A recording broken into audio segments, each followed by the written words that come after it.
And everything we say and do it as a what? Representative of Jesus. Let's get into it. John chapter 2. John chapter 2, if you got a Bible or you got the YouVersion Bible app, shout out to YouVersion. John chapter 2, we're going to be starting in verse 13. Before we get there, here's the deal. Every week so far, we've been talking about representing Jesus. We're going through the gospel of who? Gospel of John, one of the four gospels, talking about Jesus. Because here's the reality, if we're going to represent, if like our goal as Christians is to represent Jesus, we need to know who he is. I go back to that analogy. I am an ambassador for Spike Ball, yet, man, I wish I could get into some of your schools to actually teach it, but I've just gotten rejected, man. Sorry. I'll be at the altar tonight praying for it. But if you're going to represent Jesus, you need to know who he is. Just like for me, I need to know what the sport of spike ball is in order to be called an ambassador. Otherwise, if I didn't know what it is, I can't teach anyone about it. And same goes for your relationship with God. You are speaking about Jesus, whether you realize it or not. Everywhere you go and everything you say and do is a reflection of Jesus. And really, how we live can either pull people closer to him or further away. So that's significant. That's why we're going through this. John chapter 2, starting in verse 13. We're going to get there. I've been practicing rolling my R's. I can't do it. The best I get is, okay. How do you do it? Do it for me. Let me hear it. You can roll your R's? Yeah. No, bro. I got it a little bit once. Yeah. How do you teach someone, though? Like, how the heck do you teach someone how to do it? You can't just say do it. Like, I do what? What are you saying, Reagan? Tell them by the roof of your mouth. And then I do what? And then you just do it. Yeah. Glah. Nope. Okay. All right, let's do it. John chapter 2, verse 13. You guys ready to get into it? You guys ready? Give me one more shaboya. Here's the deal. John chapter 2. Hey, guys, this is the story of Jesus flipping some tables. You may have already talked about it. Oh, this is going to be fun. Let's do it. Here's what it says. When it was almost time for the Jewish Passover, Jesus went up to Jerusalem. Here's the question. What is in Jerusalem? Where is he going? The temple, shout out. The temple. So this was a place built for what? Worship, offering, making sacrifices to who? Big G-O-D, bro. What are some example sacrifices that people would give back then? Lamb. What? Slay? What are you saying? Cow. Birds, doves, yeah. Lamb. Yeah. Pigeons. Let's look at it here. In the temple courts, he found some people selling cattle, sheep, doves. Hey, shout out. You guys got it. And others who were sitting at the tables exchanging money. Oh, did I miss? I think I missed the picture. Is there a picture in there of a temple? I may have just put it in the wrong spot. I probably did. That was me. Okay, well, in Herod's temple, the main place, which was called really the court of the Gentiles, this was the only place where outsiders, non-Jewish people, could worship God within the temple. And that's really the biggest reason why Jesus gets upset here. But remember, the temple was a place of worshiping God, making sacrifices to him for sin. Now, here's what Jesus gets upset. Here's what happens. He made a whip out of cords and drove out all of the people, or drove out them from the temple courts, both sheep and cattle. He scattered the coins of the money changers and overturned their tables. Savage Jesus, right? Kind of talked last week. But when we think of Jesus, bless you. Was that a cough? Okay.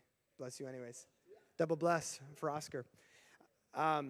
When we picture Jesus, we like to think of Jesus as the loving, friendly, like soft-spoken maybe, guy who's preaching to the crowds. But then all of a sudden we get this picture here in John chapter 2, right?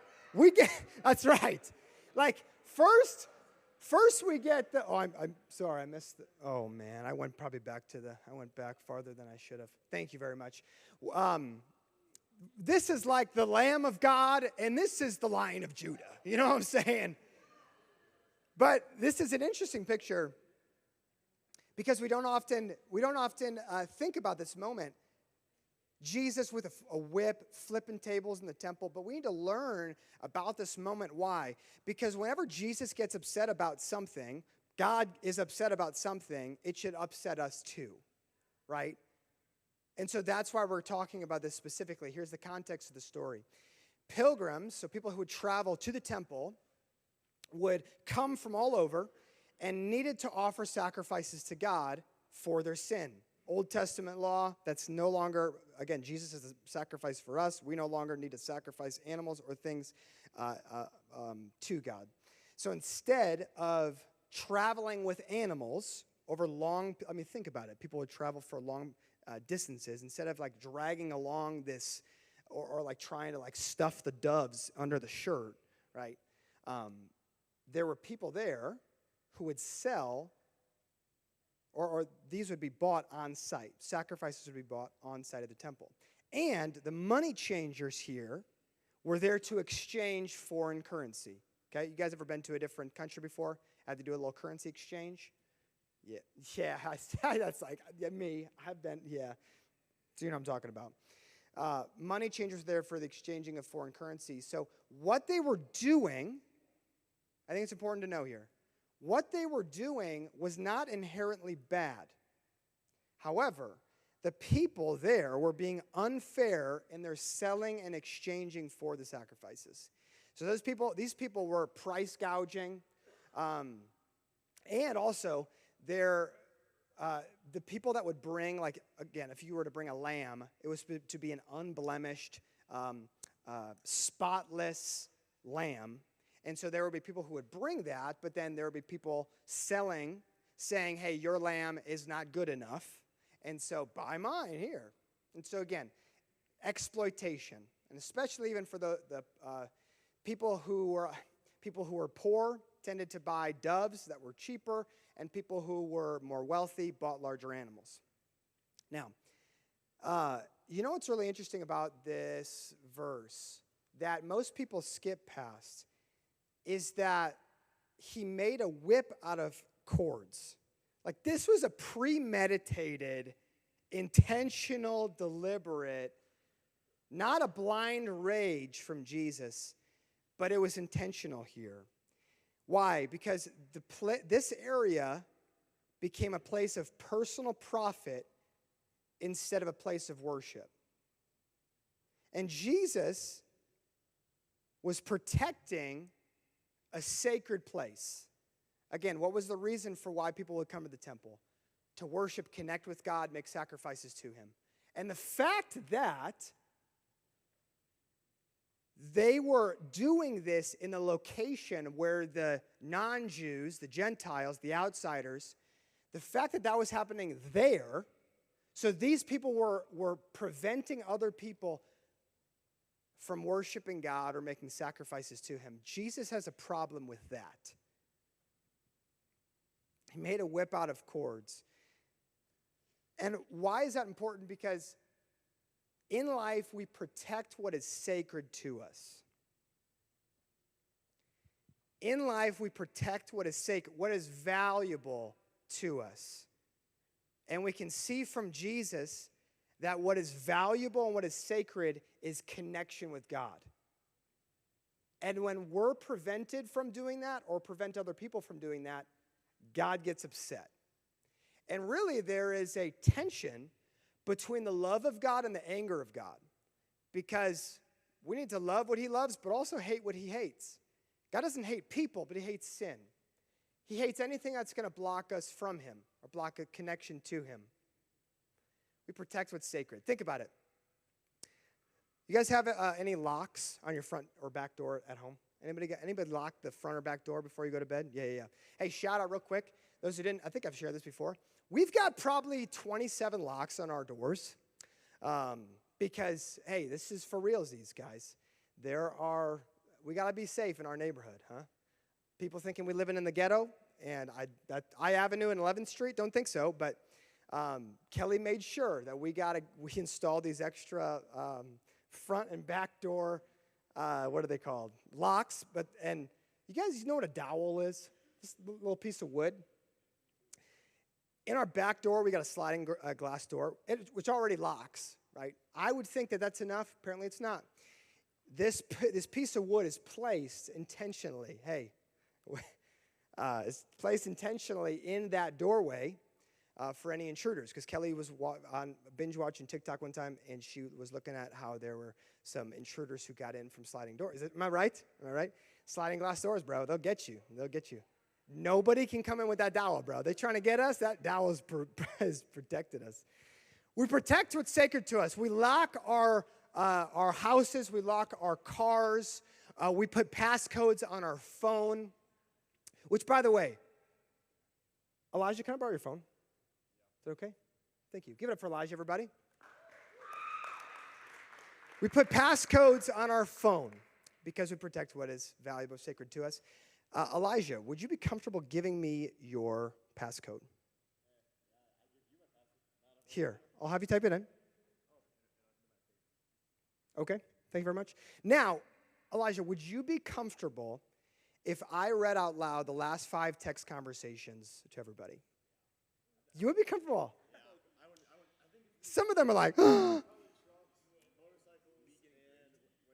okay, I'm not going to do it. But some of the girls behind you, thank you very much. Some of the girls behind me are like, oh my gosh. Why do we, like, maybe for some of us are like, oh, if he had my phone, I wouldn't want them to read those messages. We protect what's important, what maybe is private, whatever's sacred, valuable. And the reality is, let me talk about phones for a second. If this thing is the most sacred thing in our lives, I think God has a problem with that. And I'm not just saying like protecting like the texting conversations, but if this thing like is most important to us, I think there'd be some flipping of the tables today in terms of our priorities and what's sacred to us. And so let's keep on reading. To those who sold doves, he said, get these out of here. Stop turning my Father's house into a market. Other translations say, stop turning my Father's house into a den of thieves. See, Jesus was furious that they turned a place of worship into a place of selfishness, where it's all about me, personal profit, personal gain. And here's where I'm going at tonight, if you're taking notes. Jesus hates when we make sacred things more about ourselves than about him. Jesus hates when we make sacred things, things that are important or valuable, more about us, reflecting us, and all about really the pride within us, more than him. Example, whenever worship becomes, oh, I didn't like that song, or I wasn't feeling it today, we've officially made worship about us. You didn't like worship today? Hey, that's good news because we're not worshiping you. Another example is when we make ourselves look overly spiritual around Pastor Tony, around other leaders, our parents, or other Christians that think, so that they will think highly of us, while in reality we're just living differently when they don't see. God sees right through it.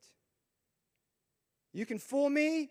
You may be able to fool your parents. You may be able to fool your youth leader, your teachers, your friends, but there's no fooling God. Everything's laid, exposed before his eyes. Our thoughts, our actions, our intentions. Another example of this is when following Jesus becomes a competition with others. When we think to ourselves, oh man, like, we never say this, but I read the Bible more than you. I must be more spiritual than you. I pray more than you, so I must be closer to God than you. Dare we ever think, oh, I sin less than you? Competition with others. Here's another example. Whenever we give the right answers in squads while remaining personally disconnected from the truth of those words. Your relationship with Jesus is not based on how much you know, but on how deeply you apply what you know.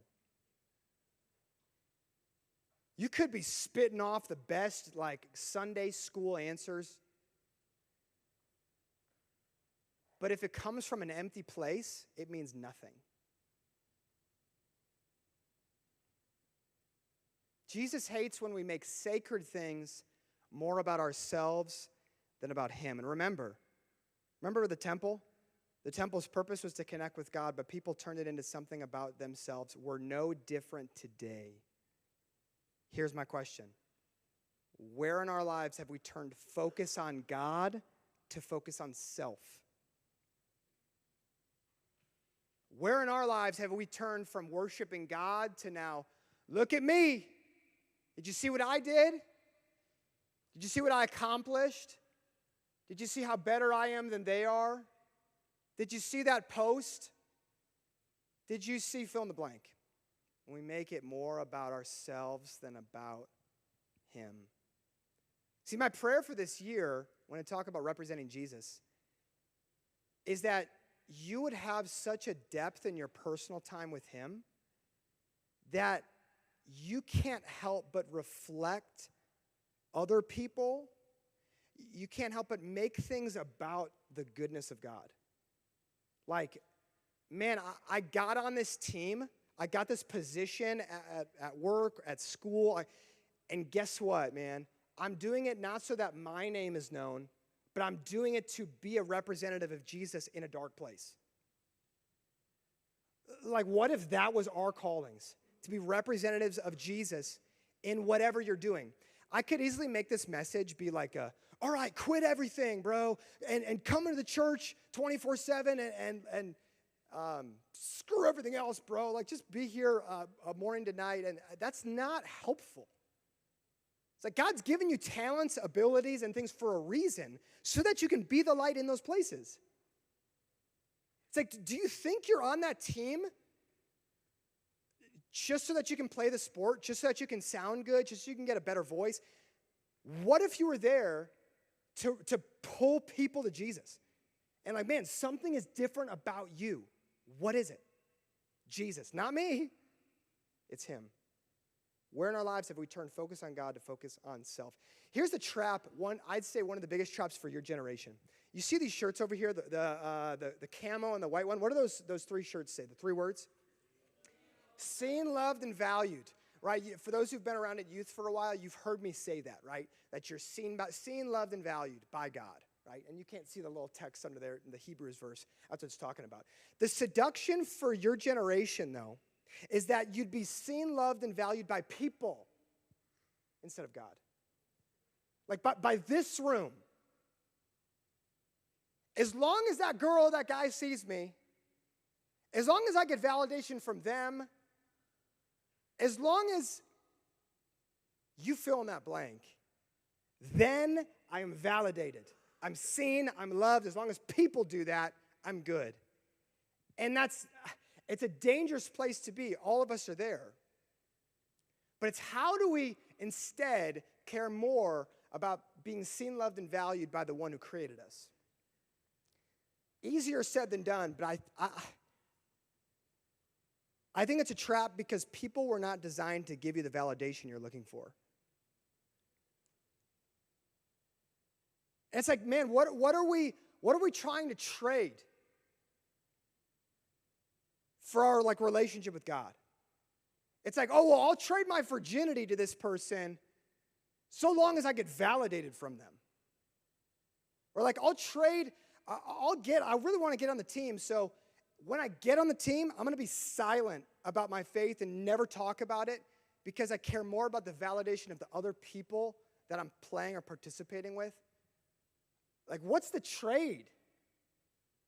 And I love this, that if you live by the people's compliments, then you're going to die by their criticisms.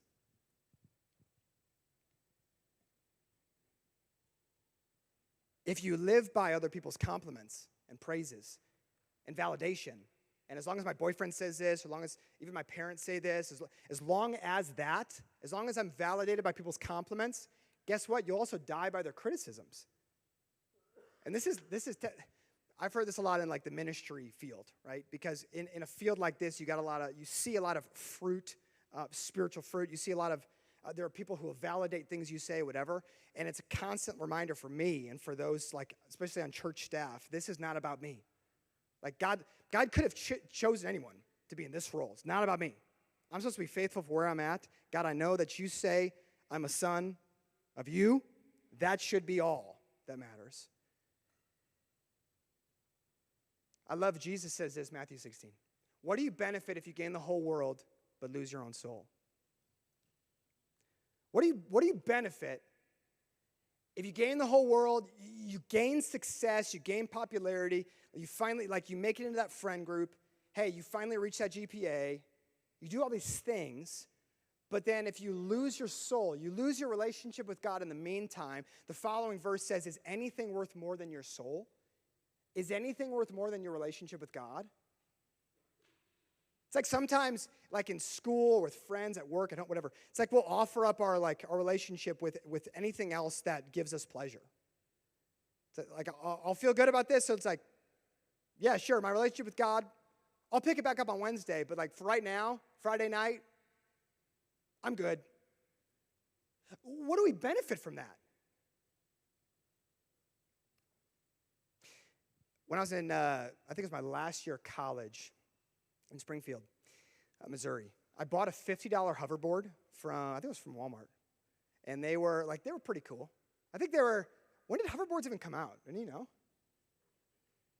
Okay, yeah, so I bought a $50 one off Amazon, and we would ride it around in the apartment. And this one time, our friends were over, and they're seeing it all, riding around. And then I forget his name. He was riding around on it. And afterwards, he got off. He's like, bro, I will trade you my couch for this hoverboard. $500 reclining couch, 3-seater. I'll trade that for this hoverboard. I thought he was joking, so I laughed. And he's like, dude, for real. And I'm like, sure.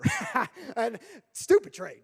And really, that goes more to me, so I'm repenting from that. But we made this trade, and I literally, that was, for those who were, whoever went to our apartment when we first moved in here off of Edgewood, that was the couch that we had. Whenever we did throwback to the game nights there.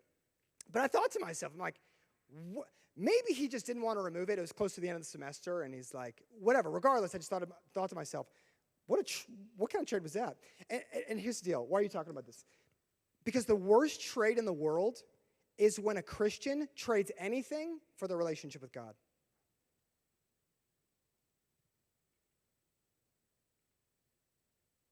Again, what's the benefit of getting all the things you've ever wanted if it's at the cost of other people coming to know Jesus? Should I even say, at the cost of you coming to know Jesus? Reciting a prayer at youth camp doesn't save you. Sorry. Just like going, I believe in my heart, confess with my mouth, Jesus said, oh, did I do it? Yes? Oh, great. Okay, great. I'm in. Whew, that's awesome. Doesn't save you. The Bible talks about your heart. The posture of your heart matters more than lip service and the words that you say to him. If they come from an empty place, they mean nothing. What's it worth if you gain everything you've ever wanted but lose your soul? Jim Carrey says this, I think that everyone should get rich and famous and do everything they ever dreamed of. Why? So that they can see that it's not the answer.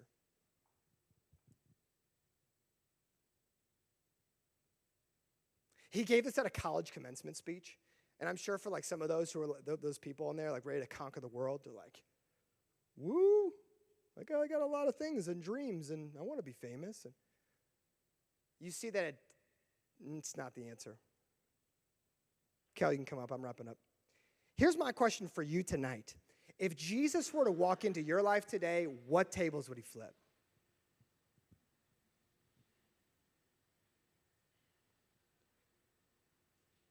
If Jesus were knocking at the door of your heart, analyzing your priorities, analyzing what's sacred to you, what areas would he flip and make space for? Think about it this way. If I were to, at the end of this message right now, I say, all right, guys, we're going to come to the front. We're going to have a time of worship, spot here to worship.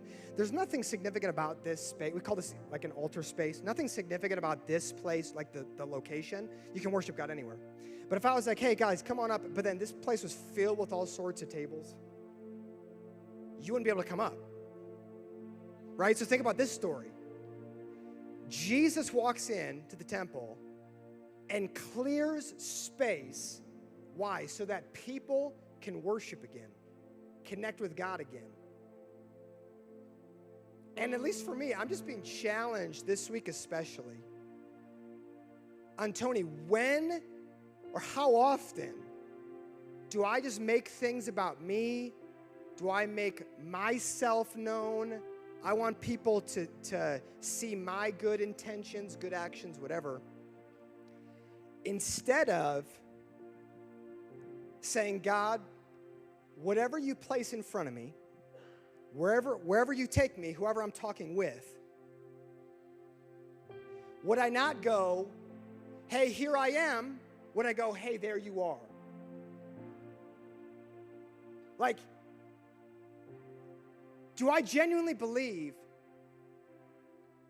that how I live out Jesus can actually make an impact in other people's lives? Like, how often do we come in and like, hey, you want to hear what happened in my day? Like, hey, you want to hear everything that happened to me? Like, hey, bro, did you see what happened? Like, all these things. And instead, what if we change that instead? Going, bro, I see you. Hey, I see where you're at. Hey, tell me about your day. Hey, what's God been doing in your life? Hey, did you want to come to church with me? Shout out to, again, Blake, he's just right in front of me, but thinking an impact that an invite to church has on someone. Kelly is the result of a friend inviting her to church. One invite, change her life. Same could happen for you. Where in your life, if Jesus were to analyze, come up and say, these are my priorities, this is what's sacred to me, what would he turn over? Because it's been all about us. Notice here that in the temple, remember, a place for complete connection with God in the Old Testament.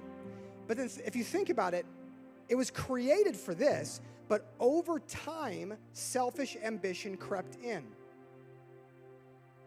Over time, the tables started coming in. Over time, I doubt it was just immediately, this thing was filled with people who were taking advantage of the system. But to me, at least in my mind, this is the Tony translation, I'm just picturing this slowly over time, this crept in. And I think the same can happen for us, where maybe we used to do something for God, but now we do it for ourselves. Like, we used to come to church for God, but now the only reason we come is for friends. Don't get me wrong, like, friendship community is a huge part of what we do. It's not the only thing. Like, if that's the only reason you're coming, you're missing out on so much more. Maybe you used to be on your team and share your faith a little bit and invite people to church, but then now all of a sudden it's just been becoming like, can I get the PR? Like, can I be faster than everybody else, or can I be better than everybody else? Like, what over time has changed from all about him to all about us? Maybe it's like you used to, when you first gave your life to Jesus, you started reading the Bible a lot. And either now you don't even do it anymore, like at all, or either now it's more about like the YouVersion app streak you get than anything. It's like, where did we God, where did I used to come just to worship you, and now it's just been about me, or it's been a chore, or it's been bothersome. God, flip the tables you need to in our lives. Here's what we're going to do tonight. The team's going to sing a song, Give Me Jesus. And I'm actually going to have them start with the bridge, where it says, I don't want anyone else. I don't want anything else. You're my one thing. Now, it's really hard for us to sing that truthfully because usually Jesus is not our first thing, but one of the other things. You guys ever heard of a capstone project? Capstone project. It's something in college where, like, to end off the year, semester, whatever, you finish this one big project or assignment that literally caps off that year or something. You guys ever heard of that before? It's called a capstone. What I love is one pastor said at one time that there's a difference between Jesus being our cornerstone and our capstone. That the cornerstone, even if you think about like in the foundation of a house, that the foundation of a house, if that wasn't there, you wouldn't be able to build the rest of it. It's the foundation you build from there. The cornerstone, Jesus being the cornerstone, means he's the center of your life. He's the foundation of your life. And if he's just your capstone, you know what that means is, you know what? I'm going to pursue all the success I want. I'm going to do everything else I want to do because I'm a teenager. I'm going to live it up. And eventually, whenever I'm grown up, he'll be my capstone. But it's such a lie. Like it's toxic. In our culture, the push for, bro, the American dream, man, like all you got to get these things. And then eventually when you're older, you figure out your relationship with God. He needs to be our foundation. He needs to be the cornerstone, not just whenever I figure everything else out. He's the one that figures everything else out. Are we representing Jesus tonight? Here's what we're going to do. In a second, we're going to spread out. We're going to dim the lights. I'm going to have you find a spot in this room, just you and God, by yourself. Here's what we're going to do. Just for you to reflect, talk to God. Maybe for you, as what I'm going to do, apologize for making things about me instead of making things about him. Maybe for you, you're being challenged because you're thinking about one particular area in your life, like maybe one important area that you've left Jesus out. It's like whenever you go to this practice or this meet, you leave Jesus at home and you go. And maybe tonight Jesus is saying, no. He's going to be what I talk about. He's going to be like the most important thing. Has to come from a deeper relationship with him personally. So this time you guys can stand up, find a spot. Don't talk to anyone. Find a spot and we're going to sing. We're going to worship. You are my one thing. You